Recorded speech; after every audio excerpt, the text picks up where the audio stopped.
Présentation du film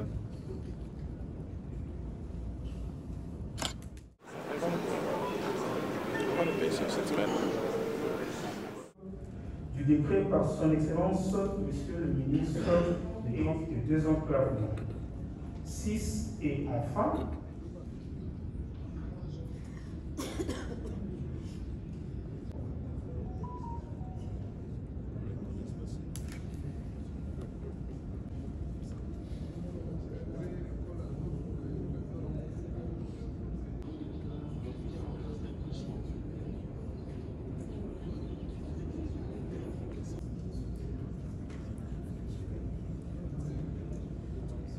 de la Mételsat. 2. Mot du directeur des opérations de la Banque mondiale. Ici présent, de relever des défis de réduction, de prévoyance en installant un système d'alerte précoce permettant des risques de catastrophe. D'où nous sollicitons une fois de plus l'appui des partenaires internationaux et nationaux afin de la matérialisation des effectifs. Enfin, la nature est imprévisible. Personne ne peut s'aventurer pour arrêter ces catastrophes naturelles. Mais nous pouvons bel et bien les anticiper en réduisant les risques pour un avenir radieux de nos populations. Les provinces de Kinshasa et du Congo central, à titre d'exemple, 2 systèmes d'alerte aux inondations sur la Djili et la Kalamou sont en cours d'installation.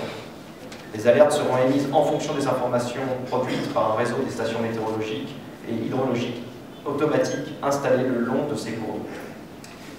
Le projet Hydromet arrive aujourd'hui au terme de son exécution, fixé au 15 janvier 2023. Il est donc urgent de conclure les activités qui ne sont pas encore achevées et surtout de mettre en place les moyens financiers pérennes qui assureront le fonctionnement de ce qui a été réalisé, et ceci relève de la responsabilité de l'État. Avec ce cadre national pour les services climatologiques que nous saluons ici, un plan d'action a été adopté.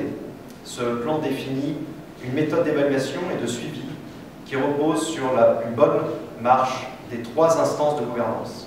Nous espérons que ces instances pourront se réunir dans les meilleurs délais et disposeront d'un budget apporté par l'État suffisant pour mettre en place des actions concrètes. Excellence, Monsieur le Ministre, Excellence, Madame la Vice-Ministre, distinguées invités, Mesdames, Messieurs, le CNSC doit maintenant voler de ses propres ailes, avec le soutien de ses partenaires et de l'État de la RDC. La réussite de la mise en œuvre du CNSC et de son fonctionnement nécessite l'engagement effectif non seulement des institutions principales identifiées dans le plan d'action, mais également des autorités gouvernementales des secteurs concernés à tout niveau, national, provincial et local. Il s'agira notamment d'accorder à Mételsat et à toute autre institution productrice et utilisatrice d'informations hydrométéorologiques l'attention qu'elle... Représentant des systèmes des Nations Unies et partenaires techniques et financiers, messieurs les secrétaires généraux de l'administration publique, messieurs et madame... Le film que nous venons de suivre me dépouille de tout mot pour présenter encore une fois le projet qui nous réunit ici. Je voudrais donc vous épargner des répétitions superfétatoires. Voilà pourquoi il ne me reste plus qu'à rappeler à l'intention de tous qu'à la suite du chef de l'État, notre pays est engagé dans la lutte contre le changement climatique, et cela pour nous assurer dans la transition énergétique. Bien entendu, la République démocratique du Congo se présente aujourd'hui comme étant pays solution dans cette lutte contre le changement climatique. Nous ne sommes pas que le pays solution. Les dernières catastrophes démontrent que nous sommes autant exposés.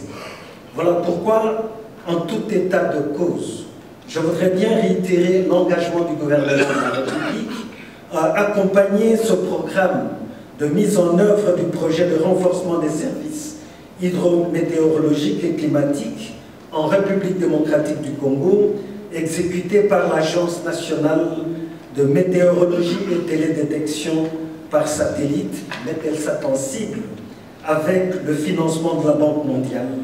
Et c'est par ce mot que je saisis l'insigne honneur de lancer solennellement l'opérationnalisation du cadre des services météo-climatologiques en République démocratique du Congo, et je vous remercie.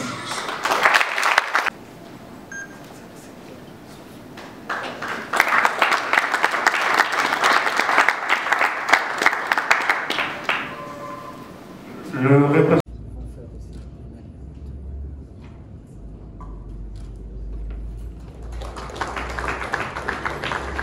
du...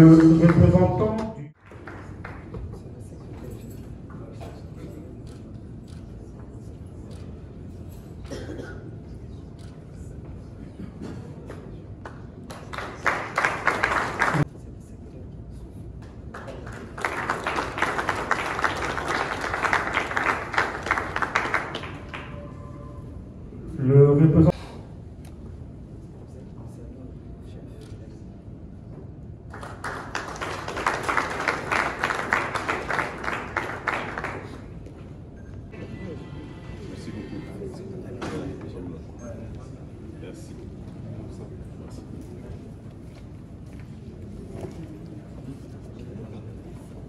Una copete.